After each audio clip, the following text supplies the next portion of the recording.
আসসালামু আলাইকুম। ইংরেজি শেখা বলতে আমরা বেসিক্যালি গ্রামার শেখাটাকে বুঝে থাকি, ঠিক আছে? অনেক সময় দেখা যায় যে এর মধ্যে অনেকগুলো কারণ আছে। তার মধ্যে বিশেষ কারণ হচ্ছে যে আমরা আমাদের দেশের যে গ্রামারটা সেটার এক্সপ্লোজার নাই, ঠিক আছে? সো আমরা সবাই কী করি, স্পোকেন ইংলিশ বা লিসনিং এইগুলো শিখি, কিন্তু আমাদের যে ফোর স্কিল আছে গ্রামার শেখার ক্ষেত্রে বা একটা ল্যাঙ্গুয়েজ অ্যাকোয়ার করার ক্ষেত্রে, সেটা হচ্ছে লিসনিং, রিডিং, রাইটিং এবং স্পিকিং। এগুলোর ক্ষেত্রে দেখা যায় যে আমরা লিসনিং এবং স্পিকিংটা আমাদের ম্যাথ লেভেলে কি নাই, তেমন একটা ব্যবহার বা প্রয়োগ নাই, যার কারণে আমরা এই গ্রামারটাকে মানে ইংরেজি শেখাটা বলতে গ্রামার শেখাটাকে বুঝে থাকি। যেই সকল দেশগুলো সেকেন্ড ল্যাঙ্গুয়েজ হিসাবে ইংলিশটাকে ওরা ব্যবহার করে, দেখা যায় যে ওদের ফার্স্ট ল্যাঙ্গুয়েজটা অ্যাপ্লাই করার পর সেকেন্ড ল্যাঙ্গুয়েজটা ওরা ওরা ব্যাপকভাবে ব্যবহার করে। এই ক্ষেত্রে স্পিকিংটা অনেক বেশি গুরুত্বপূর্ণ, ঠিক আছে? কিন্তু আমাদের যেই শিক্ষা ব্যবস্থা বা আমাদের যেই ইংরেজি শেখার যেই প্রবণতা বা একটা ল্যাঙ্গুয়েজ শেখার যে প্রবণতা, সেটা শুধুমাত্র আমরা এক্সাম বেস হিসাবে আমরা চিন্তা করি।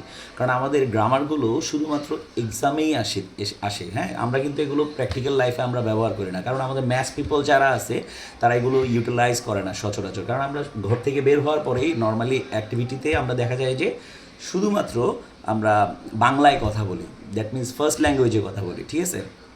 সেকেন্ড ল্যাঙ্গুয়েজ হিসেবে ইংলিশটাকে কিন্তু আমরা গড়ে তুলি না, যার জন্য আমাদের এটা অ্যাপ্লাই করা হয় না। কিন্তু ম্যাক্সিমাম ক্ষেত্রে যে গ্রামারের যে তিনটা জায়গায় আমাদের অ্যাকুরেসি দরকার, তিনটা জায়গা আমাদের গুরুত্বপূর্ণ, সেটা হচ্ছে ফ্লুয়েন্সি, তারপর হচ্ছে অ্যাকুরেসি অ্যান্ড অ্যাপ্রোপ্রিয়েসি। সো অ্যাকুরেসিটা অ্যাকচুয়ালি টোটালি গ্রামার বেসড।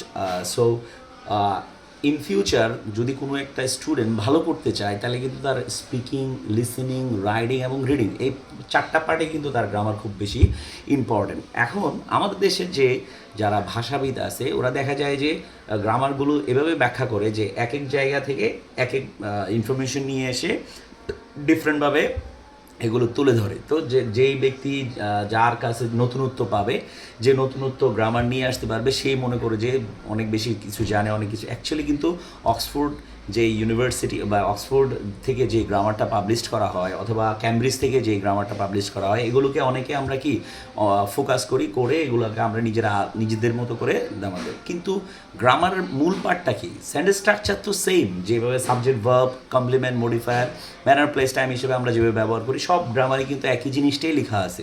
কিন্তু তারপরেও এক এক গ্রামার বই বলে যে আমার বই ভালো, আমার বই খারাপ, এই বই ভালো, এই বই ভালো না, এই বই খারাপ। সো অ্যাকচুয়ালি এভাবে কিন্তু গ্রামার শেখা যায় না।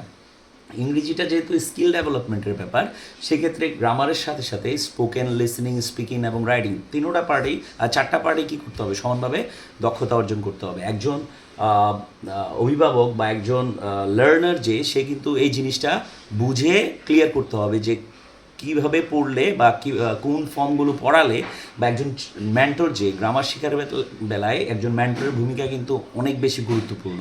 কারণ যেই ম্যান্টর মোটামুটি গ্রামারের সব সাইডগুলো বা বেসিক স্ট্রাকচারগুলো ক্লিয়ার থাকে, তার সেই কিন্তু কেবলমাত্র ভালোভাবে একজন গাইডলাইন্স দিয়ে তাকে শিখাইতে পারবে, ঠিক আছে?